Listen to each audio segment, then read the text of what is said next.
Welcome everyone to week 13 of Show Me Your Medals. 13 is obviously an unlucky number, not for us, because in our midst we are lucky to have Vo's replacement who's on holiday. So those are our regular followers. Vo has not just got more handsome, we actually got someone to replace him on holiday, and we have Vo's VIP in Mr. Phil Wong. Yeah. How much did you practice that? I didn't. You did. Dave's never practiced it. He's like off the fly. He's quick. He's good. We're live, and he puts his face on. This is everything cool. Like that nice little segue from the VIP and the whole lucky number 13. I was like, this guy knows what he's doing. Literally, I'll make it up on spot. If you saw us last week, I actually had nothing witty to say because I just nothing came to mind. All right, okay. So you've peaked now then. Yeah. Okay. Well, anyway, thanks for inviting me. I shall do my best to replace Vo. No one can really replace Vo, but I'll try my best. And yeah, I'm representing Spurs. I guess this is where I kiss the badge, just to show everyone my affiliation. It's good to have a different opinion, right? It's not all about Arteta and all that kind of stuff. But yeah, lifelong Spurs fan, and it's a wild season. Yeah, it has been. Well, why don't we start off with Spurs then? Because they, in my opinion, I feel like you've had a fantastic start. I think we're a third of the way in. Are we a third or a quarter of the way in? Just over a quarter, in, right? Yeah, just over a quarter. And I've been impressed. Like, I hate to say it, but I've been impressed with a Harry Kane-less Spurs. And kind of smacking it. The manager, I know last week I went in on the manager pretending to be this nice guy, but he does come across as a nice guy, to be fair. But yeah, I was just trying to counter the argument. He has talked about VAR before. But anyway, that's besides the point. But Phil, the floor is yours. How do you feel? I agree. I mean, this season has been really good, just because it's a joy to watch Spurs again. The way that we play, we're going to get spanked every so often, and I'm okay with that, because it's been so much better to watch a team who actually want to play in a cohesive way. So, I'm excited, and I think obviously, when we were 10 games unbeaten, talking about title and all that kind of stuff.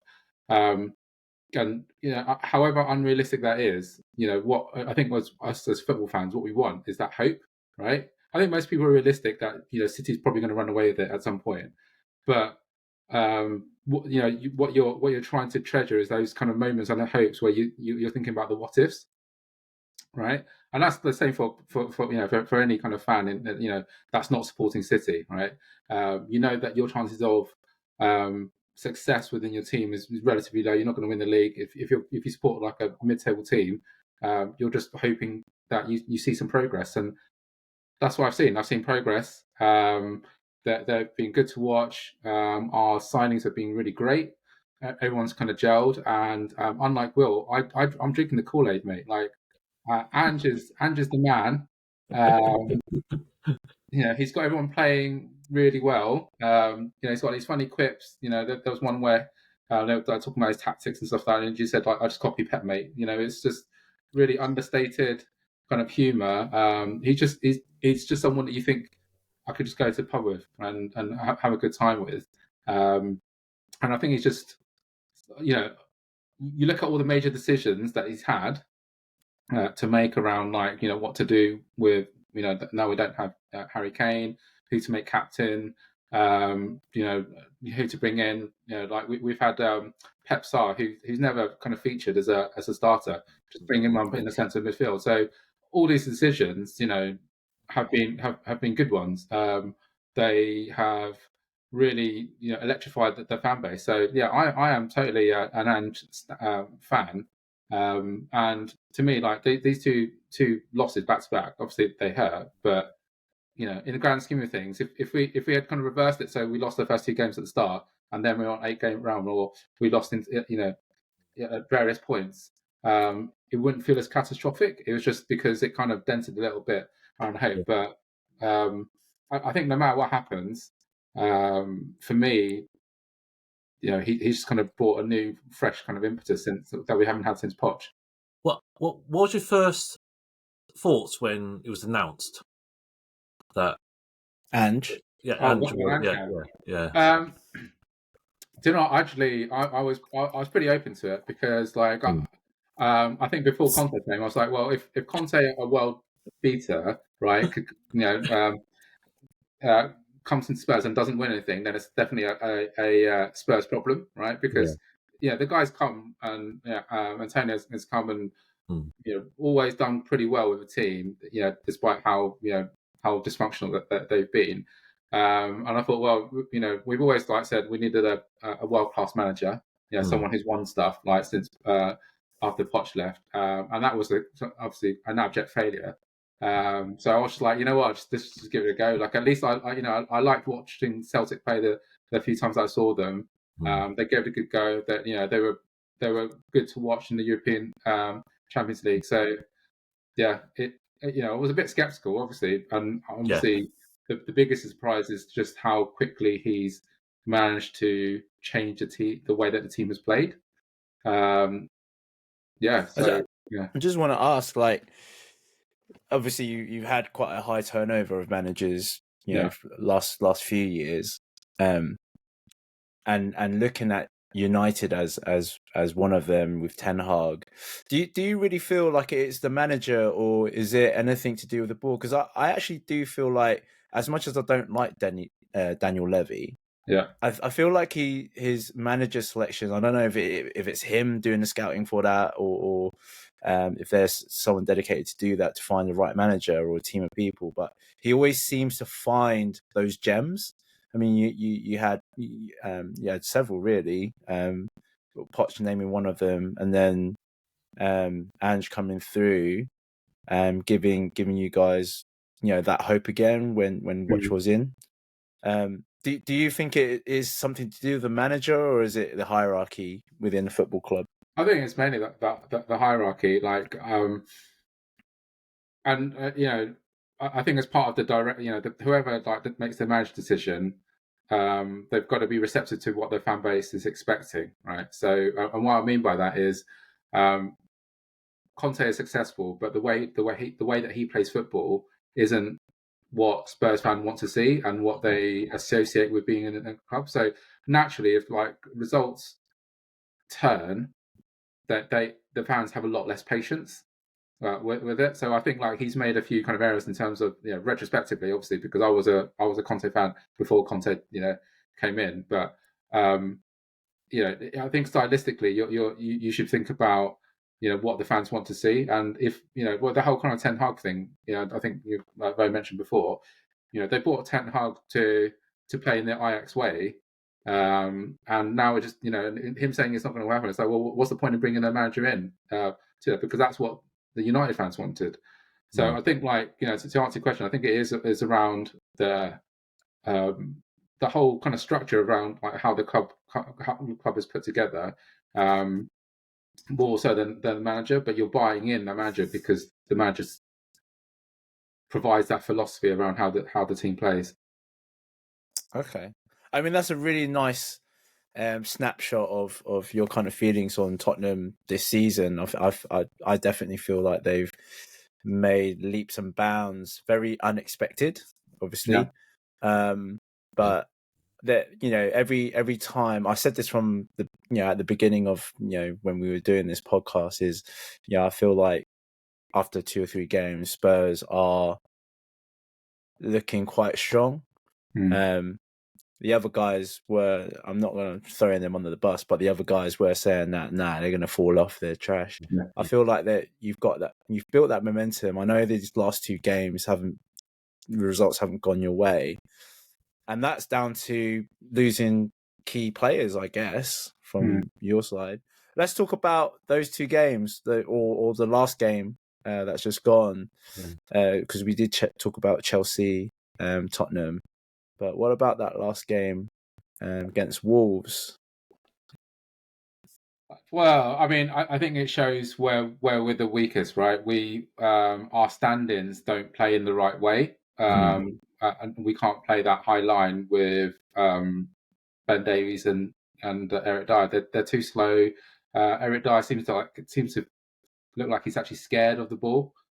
He seems to kind of position himself away from it. So yeah, that's kind of our main weakness. We struggled with that kind of creativity. Our back line was, a bit kind of apprehensive. I mean, Wolves are a very good passing team, right? So you could see that we for large periods of the games we weren't getting anywhere. And I think on balance it was probably the right result. I mean, those first 3 minutes though, that goal that we scored was amazing. That Brendan Johnson goal and the link up play kind of that led up to it. It's just we lacked that penetration. We didn't have that impetus from that we normally get from Maddison to start creating things. And do you know how long he's out for? He's out. I think he's out until January. Okay. So it's not the end of the world. It's just that he's been so key for you. Like he was probably someone that you needed to unlock defenses. He's got. I can't remember is it 8 assists? I can't remember the stats completely. But he's done. What was like? I think leading up to the game, I think most Spurs fans thought that the obvious choice to replace him was Lo Celso because stylistically they're quite similar. I was surprised he's still at your club, to be honest. Yeah, I thought he left a long time ago, man. He came on. I thought he left 2 seasons ago.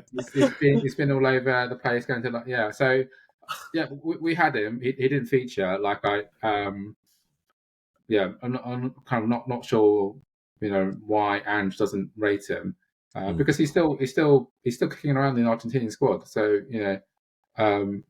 he must be effective, but I'm not really sure why he didn't even feature at all. We were just a bit stagnant without any kind of penetration. And in a space of like 10 minutes, like a rash 10 minutes, it looks like a whole season's fallen apart. We lost like both our centre backs and Maddison and all that kind of stuff. So yeah, I know it might be difficult, but putting bias aside, Maddison signing of the season. I think he's up there. Yeah, I think like the other person I thought would be running up is like Doku. That guy seems pretty. Against the easy teams, yeah, fine. Against more difficult opponents, I think he struggles a little bit. Doku.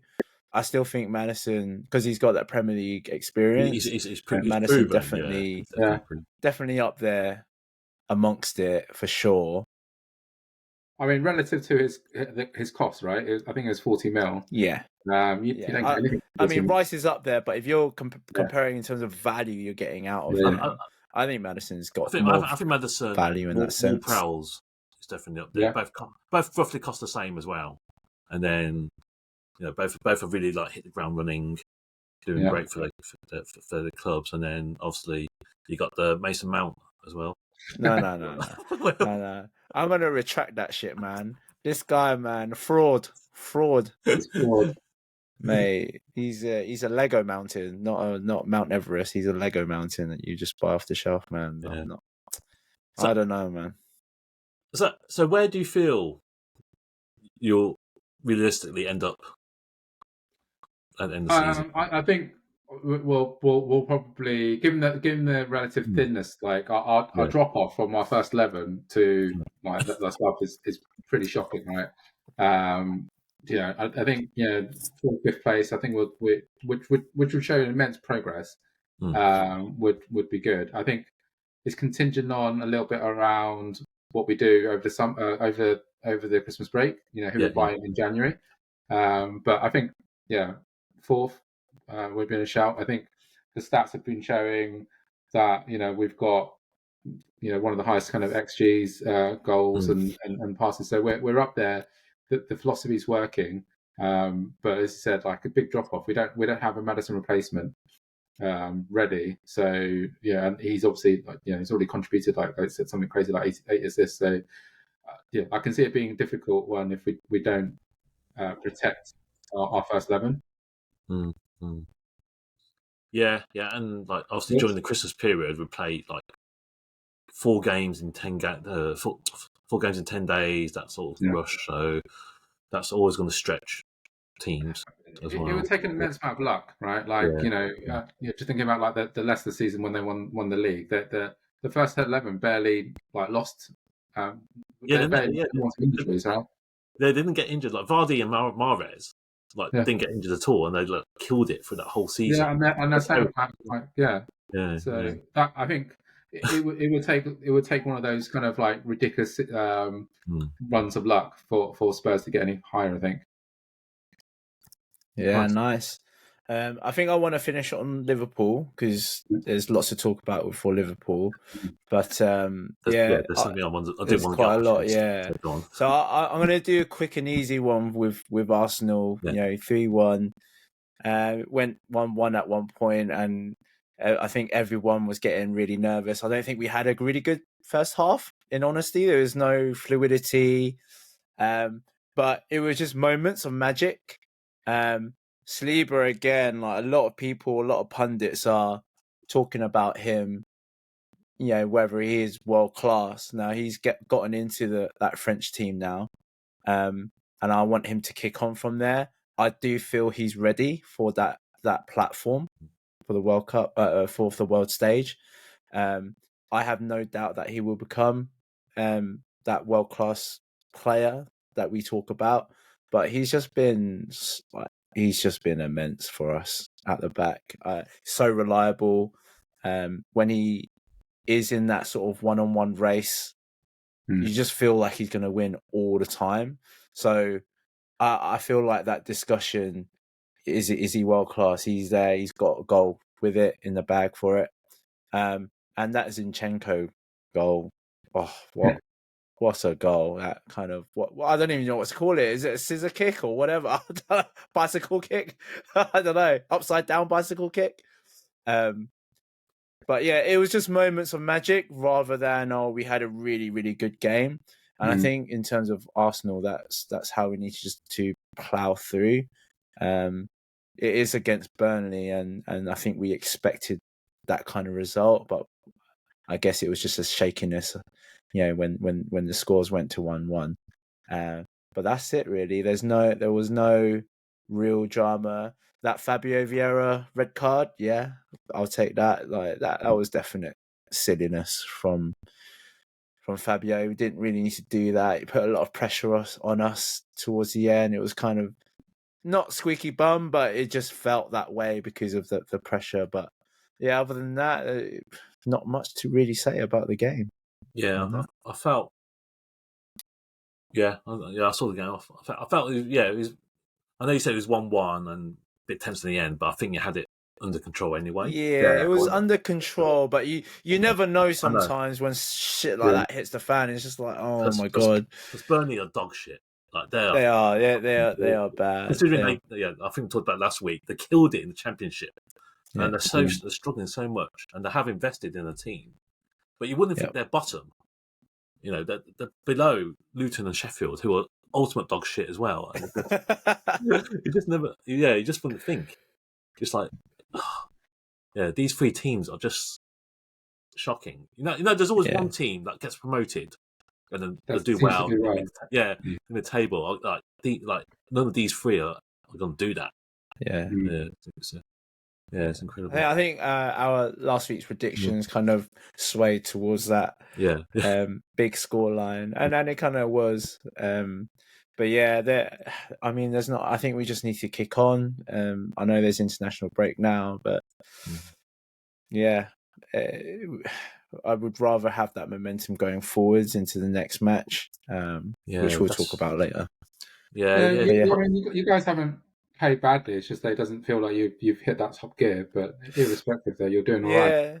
A lot of it is you can see it in comparison to last year, like when we had Xhaka. God forbid I say that name, but I feel like we needed we need him this season. I don't know why we sold him, but we really did need him this season. Isn't Rice doing that role though? Rice should be doing that role, but Partey's out at the moment.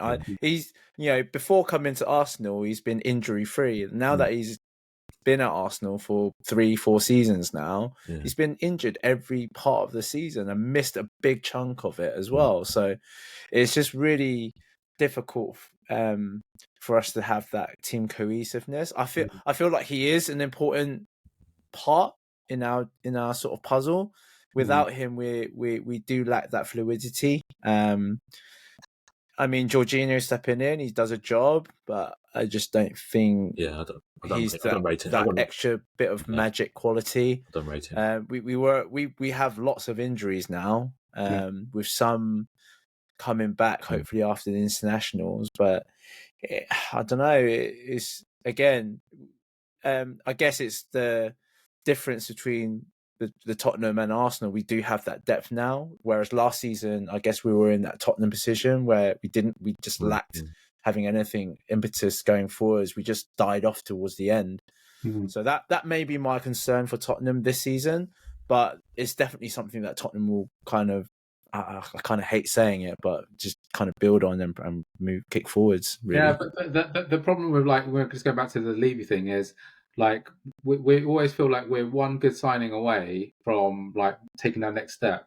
But that signing might cost like 70 million, and then instead Levy will buy something when it's 60 million and then try to make way with it. I remember, like, we're going to buy like Fernandez, and then we end up Bruno, and then we end up with like Lo Celso. It's that kind of he was cheapskate. An extra 5 mil more, but it made a difference, and I can see that happening. Like we'll get really high, and then like Levy will like, let's see if I can save a little bit of money.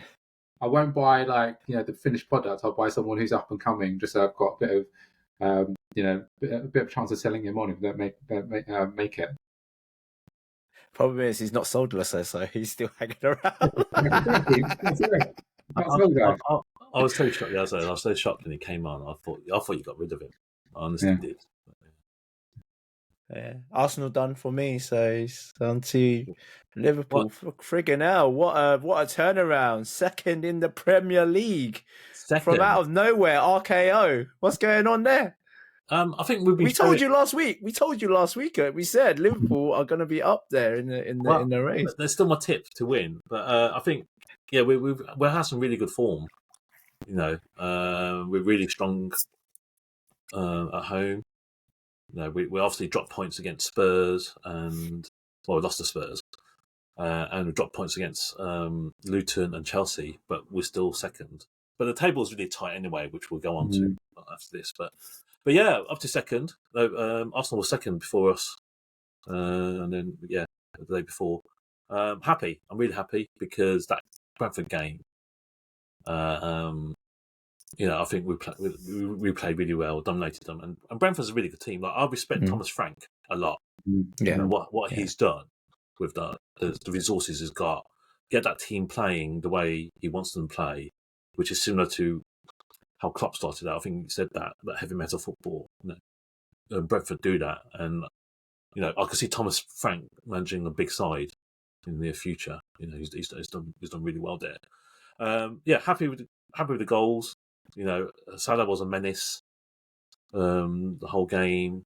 Probably should have had another one. Nunes was a handful as well. And you just felt like that game was probably like the Liverpool of old in some respect, because Van Dijk, who's been probably who's probably had about 18 months, 2 years, like he's been not on top form, not the Van Dijk we know. He's not been fully fit though, has he? So it's quite understandable in that regard. What I really liked was McAllister was banned, and Endo came in as number 6, and I fucking loved that, because I've been waiting to see Endo like take that number 6 role from him, because McAllister is just shit at that 6. I know that's not his position, but he fucking gives the ball away. He does like 2 fouls a game, like, and then gets a yellow card, guaranteed to get a yellow card. Yes, I'm happy. And then what I'm not happy with is like that challenge that Endo did on Norgard. That 50, I thought it was a 50-50, and people were saying like he should be in the red, he should have got sent off. I know his studs cut his shin, but for me that ball was 50-50. Like he lost control. Okay, he went for it, but Norgard went for it as well. They both slid in. Is what I thought. Was that worse than the Curtis Jones one? No. But he cut someone up, sliced him up, boy. Dropped him up like a Londoner. No, if you see, they both went for it. Like Norgard was fully committed, so was Endo, and it was a 50-50 ball. That's the way I see it. Whereas Curtis Jones slightly different. I know because he went over the top of the ball, and he did his ankle in. Yeah, two different challenges in a way, but yeah, I don't. Yeah, and obviously he escaped with no booking, but yeah, I'm just a bit. Yeah, I'm just a bit angry that people are saying that should have been a red. You're letting people get to you, Dave. Poor Dave. Yeah. What's going on? It's not like you. No, they're trying to crawl under your skin, are they? Trying to get under me, trying to get a rise out of me.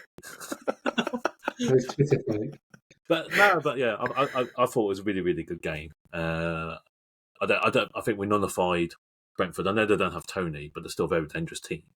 And they've been dangerous this season. Obviously, one thing about Brentford, they really press you. They're tactically, they're set up really well. Like everyone knows what to do, the job when they don't have the ball, and it's just like very, very tough team. And I think Thomas Frank takes plaudits for that, and at some point he will manage the top side. Yeah. And then up to seconds, I think this is where we want to be. Well, all three of us are quite tight. Like we're second with goal difference, by the way. Yeah. Above Arsenal, so like that's how tight it is. And then I feel Van Dijk. It's nice to see Van Dijk like being commanding at the back, playing well, because we've missed that. And when he doesn't, then the whole sort of defence collapses, which is why we've been leaking goals. But on Sunday, I thought, he really, really, really stepped up to the old Van Dijk that we know. Just happy all around, really. And sometimes, like we just mentioned, the international break just comes at the wrong time. Yeah, because I think we've been building this momentum, and it's just like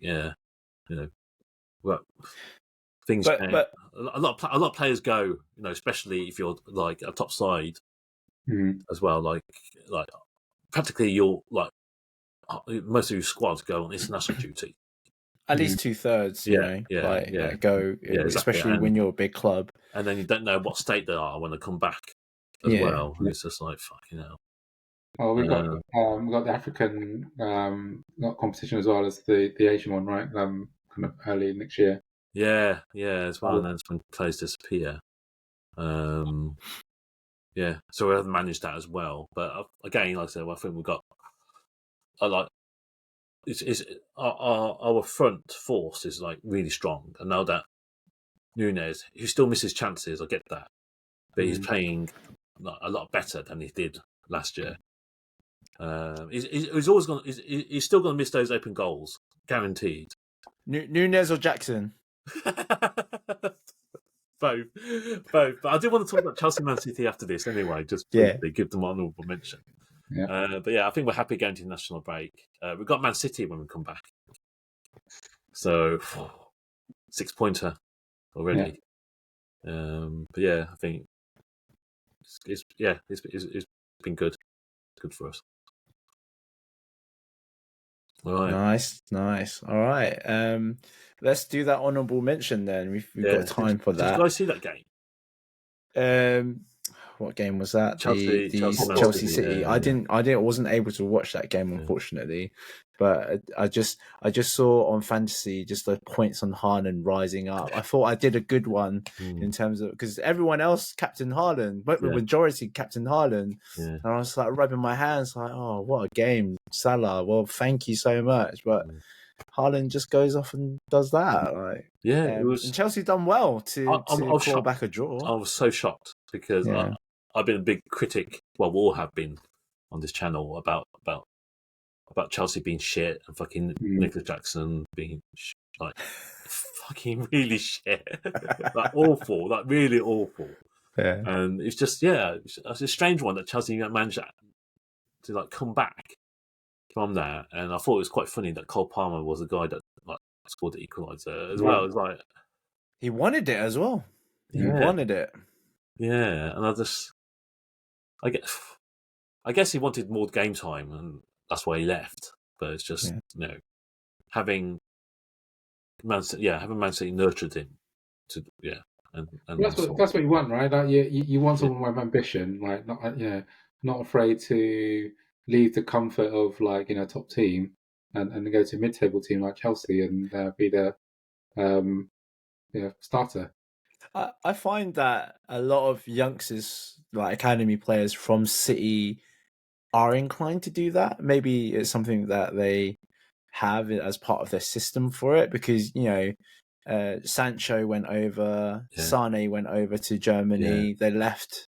I feel like they could have had a big impact, but obviously how Pep plays. He has this solid 11, and then you just rotate. Well, he has a solid squad, right? No one can enter from the academy into the squad, right? So that's probably why. It's very hard. Like only thing, Phil Foden is probably the one that's broken through. But then I thought he'll play more this season, but he hasn't. He hasn't. Yeah. Obviously, they signed Doku, and he's obviously got some more game time. So it's a strange one with Foden, because I thought this was an opportunity for him to like be a regular starter. It's not quite happened. But no, I just thought that was it's just interesting. It was great for us because obviously it meant that City only got a point. And you've got them next round, right? Of games. Yeah. So I'm hoping it's a draw, if I'm honest. I thought you want us to win, but asking. No, I think we need to keep you within arm's reach. We don't want Liverpool to run away with it because we know what Klopp can do too. But that leads us on nicely to the predictions. I didn't really record what we predicted last week, but I think we predicted the obvious ones, right? Yeah, all wins for our team. No, actually, Dave said something 2-1 Luton or some shit like that, didn't you? I did say I said 2-1 Luton on the basis that United were and still are fucking poor, but they're so poor. They're so 1-0. poor, but they're pulling out the results, which kind of like. But they are fucking awful, and it's not. And they don't deserve it, do they? They just don't deserve it. I wish Mo was here so I could fucking tell him that. But anyway, he can listen to this and like, United don't fucking deserve the results they're getting. It's probably why he's not here. He's just embarrassed by the. I know we drew with Luton, so but I feel it's a harder game away. Well, since Phil is here as an honourable guest, we'll let him go first, predicting Spurs at home versus Aston Villa on the Sunday. Villa, form team, right? I'm going to say 2-2. Ooh. Yeah. No defenders. No defenders. Yeah. You don't need it if Watkins miss a fucking sitter like that. Dave's angry. I am fucking angry. It cost me fantasy points, which we'll talk about later. But yeah, on behalf of everyone, I'm so sorry. Yeah, fucking 2 yards out and fucking. Okay. Yeah, I think that's going to be positive. Like, Villa playing well, really, really well. Like, it's I feel like we can score, so I think like they're probably and just kind of continuing on injuries as well. But 2-2 seems like a optimistic, but probably realistic. I feel it's going to be a goal fest for me. I'm going to go 3-3 on the basis that Villa Really? they like attacking, and Spurs like Yeah. attacking. And usually when that happens, Unai is a very attacking, there are goals. counter-attacking There are definitely going to be goals. So manager. I mean, going for a draw is a safe option, but I think Villa will get it this time round, just purely because I've said it a few podcasts ago, a few episodes ago. Spurs are going strong. I like how they do. I hate saying it, but I like how they're Trust me, playing. Phil, he's only saying this because you're here. Usually, he's Nah, bro. game. Nah, bro. You are. Because he's on the screen. If you've been listening, you can back me up and say that I have. But I think Aston Villa got it. Maybe like 2-0. Honestly, like with the way Spurs are at the moment, I think they're gonna have that falter. Yeah. It'll be a close game, but I think Villa might have the potency with all the attacking options that they have right now. Okay. Right. Brentford Arsenal. Brentford Arsenal away as well. Yeah. It's tough. It's always tough for us to go there. Yeah. I'm going to go for a cheeky 1-0. It's going to be the most boring game. 1-0 to the Arsenal. Yeah, 1-0 to the Arsenal. Going It's back going to be a old school. boring game. Going back old school. Because we've got injuries as well, but Yeah. we've kind of just we've got the depth of with the players to kind of come through to do have impact. But that Brentford side is a good side. Yeah, Brentford yeah. side. Great.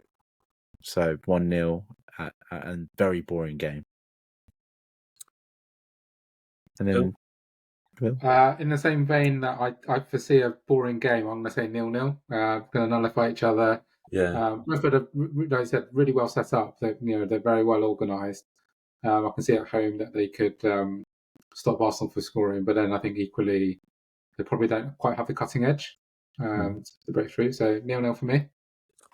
I'm going to go 1-0 Brentford. This is the typical Dave. And Love it. Hear me out. So there's logic. Yeah. Tight game. Like I said Brentford's going to be set up to stop scoring, and they'll probably get a set piece, which they're really good at. And that fucking guy Pinnock always scores on set piece. Pinnock. Oh my god, yeah, that friggin'. I might have to rearrange my fantasy football a little bit. So I think 1-0 Brentford.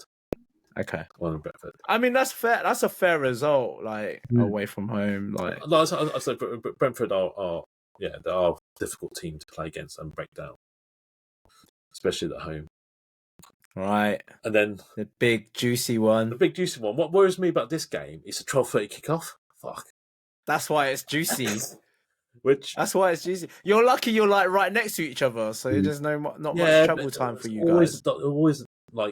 It's always a letdown, these 12:30. Get that on TV, brother. We're gonna all watch that, right? I'm gonna say 3-1 Liverpool. How about that?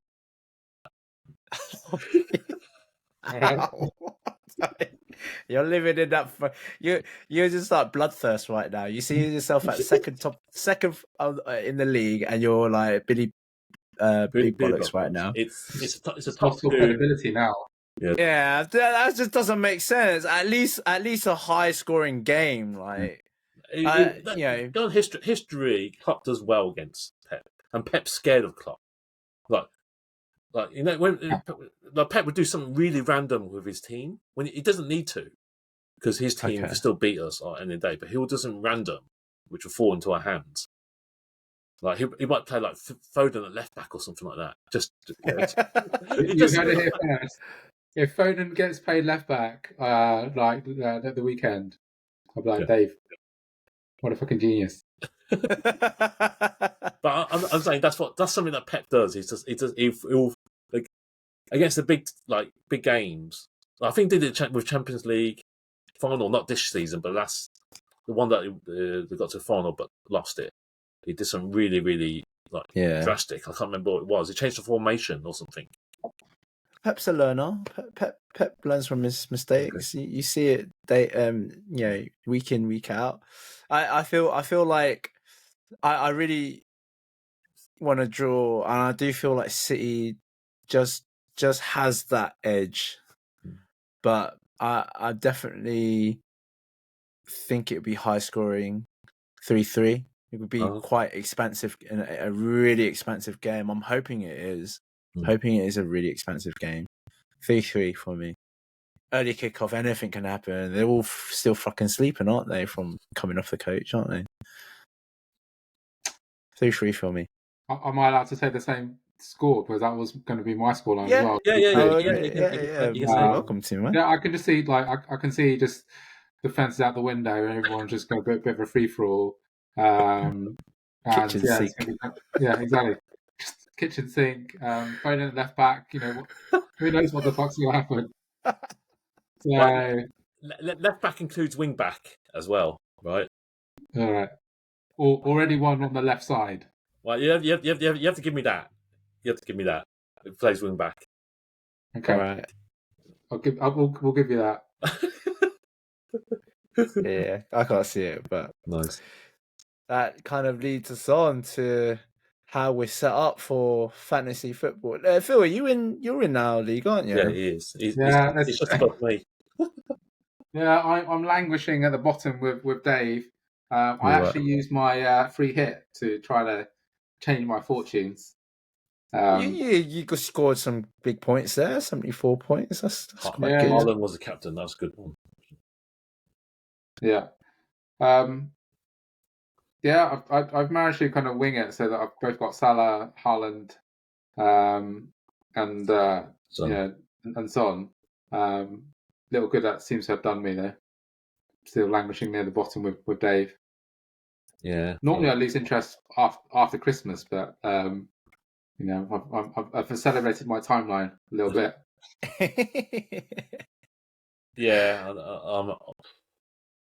don't know. I thought I had a decent week, then realised everyone else had a decent week. So it's you had an average week in terms of the average score. It was the wrong captain choice again. Like Salah and Haaland picked up 16. Yeah. But I bought Bowen in, so he did something for me. Yeah. Yeah. I mean, I wasn't far off average either. My defense did really bad. You're top. Yeah. Yeah, by a smidgen. It's 5 points. Yeah. 5 points in it. But our friend from Thailand can easily pull that back. Yeah. One false mistake. I feel like I need to take some sort of risk because even though I said it might be high scoring, I might need to take a risk and take all those players out and play my free hit. Take them all out, play that free hit. Is that your tip? Oh no, I don't know. I've got Newcastle players. Newcastle's playing Chelsea. Yeah. I've got City players, Liverpool players, and then everyone else is like a sprinkle. I've got Son in there as well. I just don't think they're gonna grab that many points with the team set up like I have now. I'm inclined to do the free hit and fill it up with Arsenal players, and Crystal Palace players as my tip. I'm not sure. That's what I'm doing. So I would say West Ham have got a good run of fixtures now. Like Burnley, Palace, Spurs, Fulham, Wolves, United. Spurs might be a bit tricky, but the rest, I would bring Bowen in if you haven't got him already. It's quite a lot of like derbies there. You mentioned Palace. Yeah. It is. But I was just thinking that he's got a nice run, and if he plays for England, he's going to be on the high. Like he'll definitely get a game, won't he? Over the possible. Well, we're playing Malta and North Macedonia. So I hope Gareth rests Saka. That's my thing because Saka's had a beating. I put him on the bench because he was injured. He's listed injured, and I should have listened to Vo. I should have listened to my instinct as well. He never gets he never gets benched. He plays even if he's like 5% healthy. He's still playing. That guy. So and I had 5 points on the bench just sitting there. Unfortunately, But yeah, I think Fine. that's what I might do. I know our friend from Thailand is listening intently, so he's trying to figure out his next move against me. So that's what I might do. Okay, Novi. Mind games, I love it. Nice double bluff there. I like it. Turn the tables on him. Yeah. For a change. Love it. Right. Any tipsies from you guys around that? No, I think Bowen is going to be a good one. Like I said, if he plays for England, he might start one of the games or comes on sub. But yeah, he'll be on cloud 9 after international break. They've got a decent run. Be it a lot. I don't know if it's London derbies, but I think he's. Yeah, I think do well. I think he's going to do well. Yeah. Right. Time for our favourite segment. It's our three uncles. We still got three uncles here. This is the part where we talk about, or we answer questions sent in either via our YouTube comments or little questionnaire sheet that we have, and we actually got quite a few here. Right. Let's go with, we had a complaint last week. We had a complaint that one of our viewers' questions weren't asked.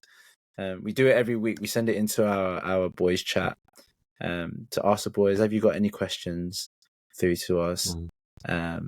And some of them have been quite concerning, haven't they? Those questions, and we've tried our best to help remedy those situations. Yeah, well, hopefully that fella that sent him in, like, we haven't ruined your relationship. If anything, we've helped your relationship. Yeah, obviously not with your family member, but you know. Well, let's go. get on to that actual question. So hopefully he'll be happy. So the first one that I'm going to talk about: do you find it a bit weird if a blood-related cousin from your mum's side of family married is with a blood-related cousin from your dad's side? I'm not saying it's wrong, as it is, I believe, quite common, as they're not technically related. But if you look at it that point of view, the English isn't probably is our friend from Thailand. Yeah. I was going to say that sounds like the way he speaks. But I think the gist of the question is: you've got cousins from your mum's side, and then you've got cousins from your dad's side, and those cousins I'm getting it on. Those cousins, but from each side get together. What's your view on that? So I'm assuming you're talking about first cousins, right? Yeah. So, I'm assuming that is the yes. Well, based on what we know about our friend from Thailand, I'm assuming it was the most extreme example that he could give. So yeah, first cousins. Yeah, I think it would be weird. I think it would be weird to have that. Like, whether it's wrong or something like that, I'd probably get over myself and say, well, they're two consenting adults or whatever, and I said they're not doing anything technically wrong. That doesn't mean I'm going to be like celebrating it or like shouting about it in the rafters or anything. Yeah, I think not doing anything wrong, but I think it will cause a lot of issues. Gossip, which is should you really listen to other people? Is that a reason? It's that argument. But I think what if something happens and they're not together anymore? Does that cause tension on both sides of the family? What's family parties like? Does it set a wrong example? I don't know. For me, it's just better left alone. I feel that I wouldn't want. Yeah, I think don't make it difficult for yourself in a way. Just I think like you guys, it's yeah, nothing is like if as long as they're happy, right, and they don't disrupt the family. I don't know what to call it. Just the family Dynamic. dynamic. Yeah, if they are gonna, like you say, Dave, like split up or anything, just don't make it difficult for each party because everyone's gonna pick sides and stuff like that. It just tends to happen, right, in terms I'm of saying human just nature. don't do it at all to avoid that. Yeah. I think that's what I'm saying. Just avoid that situation, and it's difficult because obviously, if they really like each other, it's I was gonna say like there's plenty more fish in the sea, but I saw this video meme where the guy was sitting. There was like a big school of fish, and the guy was sat in the middle, and all the fish was just avoiding him around this circle. know how that feels, but yeah. But honestly, like there's why put yourself in that situation? That's what I why mean. Put yourself in that situation where there is like bounds of Yeah, but like other people out there. Yeah, but like I think like if I think what we're struggling with is like wrapping your head around it. Like, okay, like my cousin's going with my other cousin, right? And you're kind of reacting to it because it feels a bit weird and it doesn't feel right, right? Even though you can't really describe why it feels right. If you think about it from their situation, they're probably thinking, "Oh my god, like I'm finding my cousin's cousin a bit attractive." That kind of thought process around should I be doing it? It doesn't sound like it's a good thing. They would have thought that as well. So yeah, assuming that they actually genuinely like each other, they've already got over that mental hurdle. That I think, like, if they've got over that mental hurdle, then everyone around them shouldn't,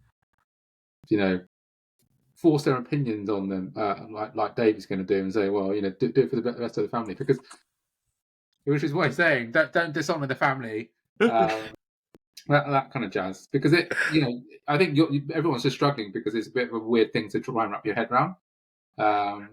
It feels unnatural, but there's no actual reason for you to like to feel that way. There's no rationale behind it. Yeah, because they're not blood related. I understand that, so there's not there's no like risk of anything. I just feel, it just I just feel like there's a disruption in the harmony in that sense, just because of just how we socially think, right? I guess, like, just to wrap that question, I think there is a second part to it. I've just seen is that try not to dishonor your family, but if you can overcome that hurdle, then go for it. Yeah, it's well, this might be a real life situation, so we can't really joke about it. If I think Phil's point of view has been quite balanced in that sense. If if that is the case, then do you? But obviously there are other things to kind of think about too. I think the second part of that question is in relation to that cousin question, part 2. If you got married, the father's sister has a child, and the mother's brother has a child, would you, as parents, be fine with your sibling's child getting together? I think we need to draw this out on a bloody flowchart. I'm thinking this out on the whiteboard for me. Like the father. So if you got married, the father's sister. So you talk. So it's not my fault. I assume Dave's the father. Like, this is like Maori or something. Dave's the father. So now what? So has father's sister has a child, and the mother's brother has a child. Right. Okay. So would you, as parents, be fine with your sibling child's getting together? It's your aunt, your niece. Your niece, your niece, and your niece and a nephew from either side of the family getting together, right? That's what he's saying. I know you're but I'm Yeah. just trying to establish whether that's the Yeah, right. yeah. I think that's what he's trying to say. Fathers. So your sister, dad's side and your mum's side, Yeah. Yeah. they're your auntie's daughter, and your uncle's and your dad's side, your uncle from uncle's your dad's side, your uncle's daughter, or whatever. Yeah. So just basically, it's going down your family tree on each side. They're your auntie or uncle's children getting together. Yeah, your niece and nephew, right? From either Yeah. side of Yeah, your from either side. yeah. These So- are just messed up questions to kind of even put out These are there. wild, this is some wild wedding that our Yeah. family goes to. Like, you know, This is on top of your cousins getting it together too. So it's like this family gathering's fucked, basically. I'm not going to Thailand, man. like, yeah. Would it be? Is he saying would it be strange if your niece got together Yeah. with your nephew on the other Yeah. side, right? Yeah. Well, I think the obvious answer is yes. It would be strange, right? But Yeah. but again, like, should it prevent them? Should anyone prevent them from getting together? No, like, yeah, as you said, like, there's no. It's a bit weird situation for you, but you're not the one that matters in the situation. I guess. Yeah. I'm taking the same stance as the cousins. Do it for the family. Yeah. It's just too much disruption. I just Right, for feel me. as families argue enough already. This is just another thing to like tip it Yeah, over but the like, edge. but is it the same? Like, this is your? So if it was you, right? This would be your other half's. Like, your one of your niece or your nephew is not blood related to you. This is like another. Yeah. It's This is your missus's, like. Yeah. No, I know. Both instances is not blood related, but No, but what I mean is, like, that whole family thing. Like, those families are not going to get together. That's what I mean. Like, they're almost like separate. Their only link is through you and your partner's relationship. I guess it depends how close your family is. Like, for them to even have met, they would have found out. They should know, right? Surely, they should know what's happening. It won't be that often, but yeah, you meet up and you'll know each other. But that's probably how they got together in the first place, right? Yeah, yeah. Oh, I thought it was a theoretical situation. I didn't realise this is happening in real life. Okay, so we don't know because he's coming in from a really close relationship group here. Like, someone could be struggling right now, so we need to take this seriously. Yeah, we have to take it seriously because they're looking for us for advice, and I think it's the same as above. We go same as above. I'm going same as above on that. Yeah, I would say the same thing for me. I think we've come out with that. Anyway, thank you. Let's just hope that your situation unravels, and the main thing is that you're happy. Good luck with that one. Just because that's quite a pickle for me to even kind of. Just don't shit where you eat as well. Well, what is what I'm saying. Sage advice there from Dave right at the end. Yeah. Not literally, but right. Next. Have we got time for a couple more? So this one came in.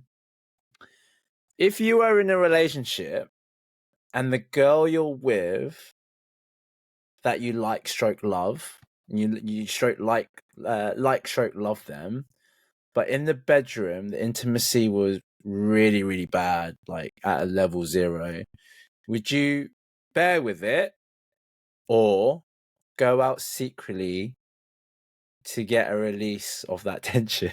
What the fuck? The fuck?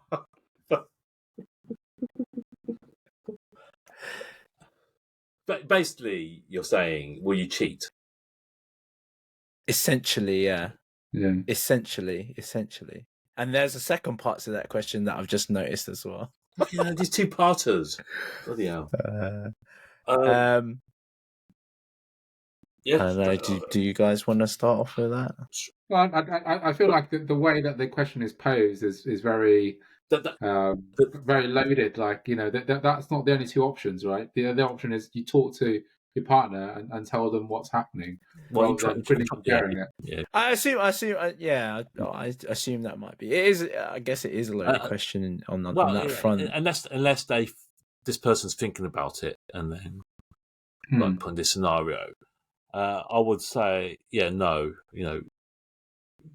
These things can only be resolved by talking, like Phil said. Yeah.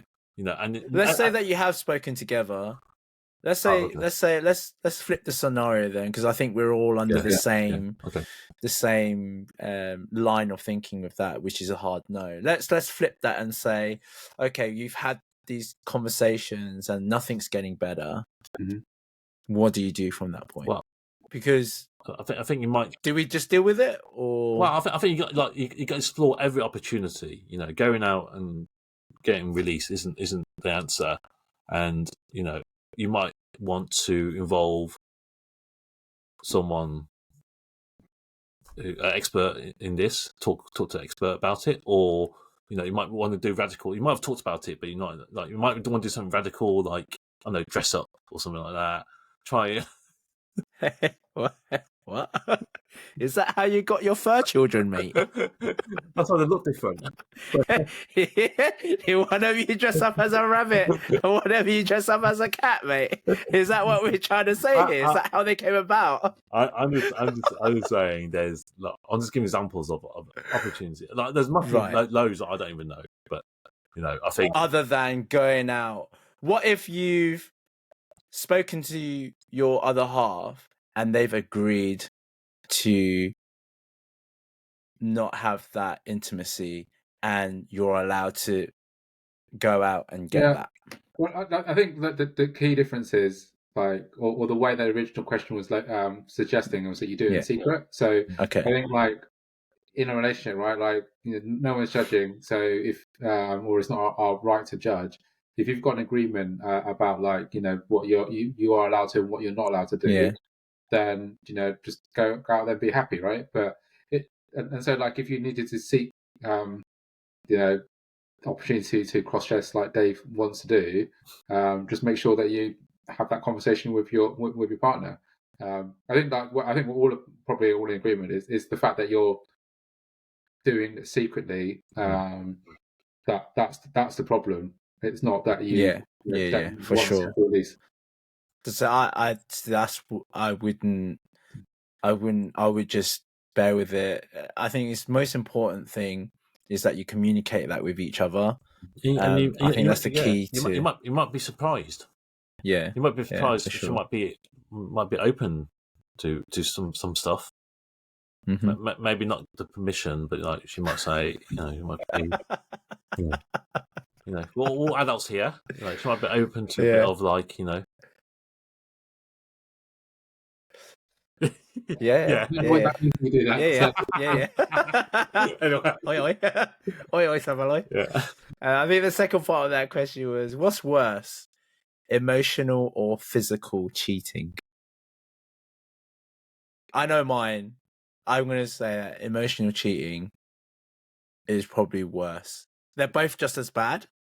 I think they're just both as bad. But if I had to choose one out of the two, then it would be emotional cheating for me.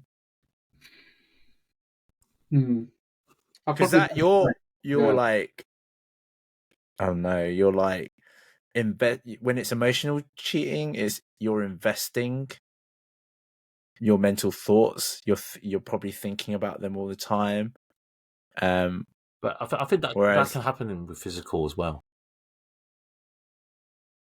I think, okay, I guess. Okay. But I think what it's trying to say is strictly that divided emotional, physical. I don't know. I don't know. I'll find it hard to detach both, but yeah. Yeah, it is definitely probably is. But if you had to pick one, but I can't see how you could have a physical without the emotional. Without the emotional, you probably could do it the other way around. So that physical one is like from the first one, right? It's saying if you're going out to release your tension, you're just going out to release your tension, just finding not any old body, but just you're just doing it that way. Like, but that has an emotional consequence. There will be, especially let's say you do that repeated times with that said person, then naturally something will build yeah, anyway. yeah. So I find it hard to attach the two. So I'll probably say physical, on the basis that there will be some emotional element to that. Interesting. There's got to be, you know. Yeah.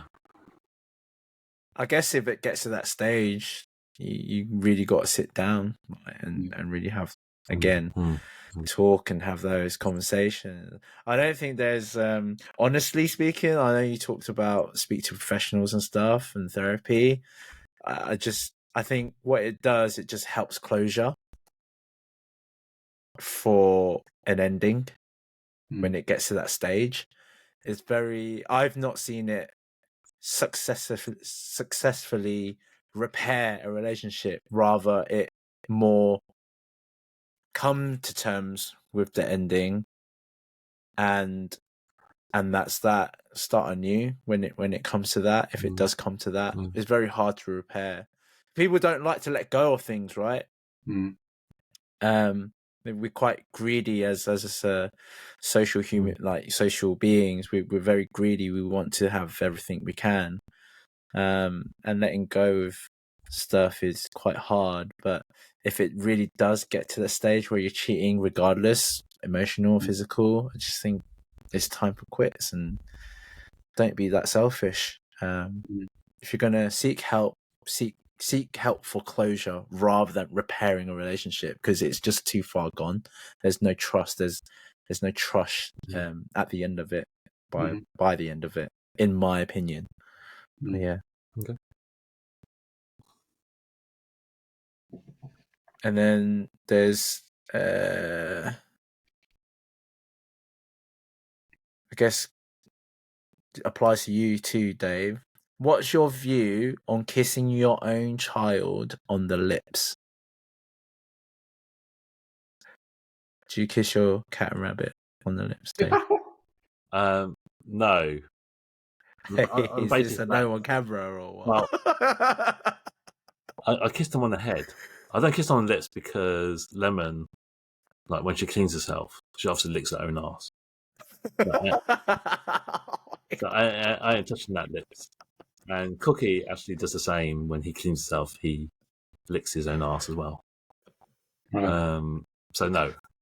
I'm so glad Melvin doesn't lick his own ass. Then. I don't know. You haven't seen him do it.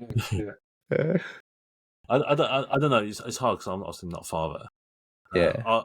But I think my first reaction is probably no. But then it's hard.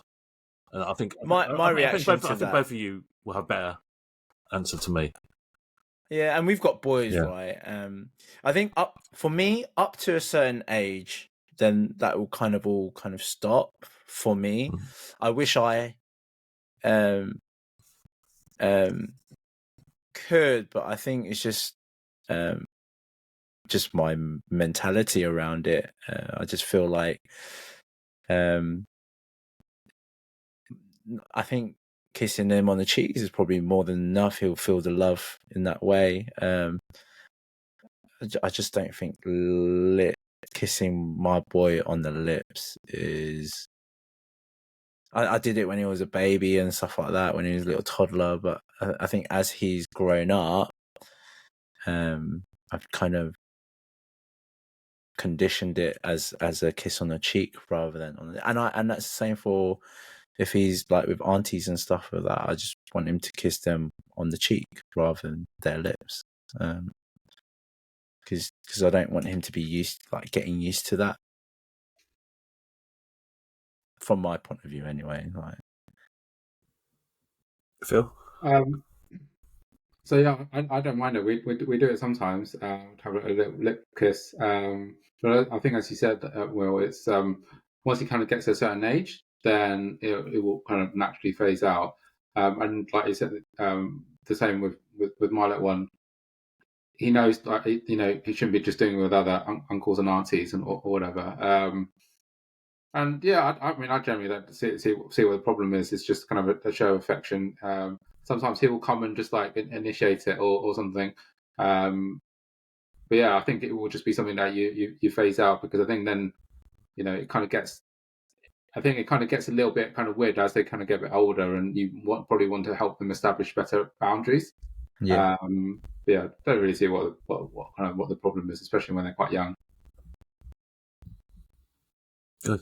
And I'm pretty sure my one doesn't lick his own ass as well. So Well, who knows what they do in their spare time? Who knows? When they're playing with their Lego and all that? Yeah, exactly. Yeah, who knows? Who knows? But yeah, I think that kind of ends us nicely. We're 1-10 now, so Yeah. I don't know. Any final thoughts from you guys? No, nothing. Just big thanks for Phil for stepping in. It's great to have you on, and yeah, I think we'll look forward to you coming back again at some point. It might be very soon, because I'm away over December. I'm not sure how the time zones will affect things. So we'll probably get a few more guests on. Yeah, we'll call you back, Phil. Had a lovely time with you. Yeah. But yeah, if any of you have questions, burning desire questions that you want us to kind of have our point of view on from a Asian uncle perspective, then please feel free to comment, or as always, like, comment, subscribe. It will help us a lot. And yeah, we'll see you next time. All right. Cheers, everyone. Cheers.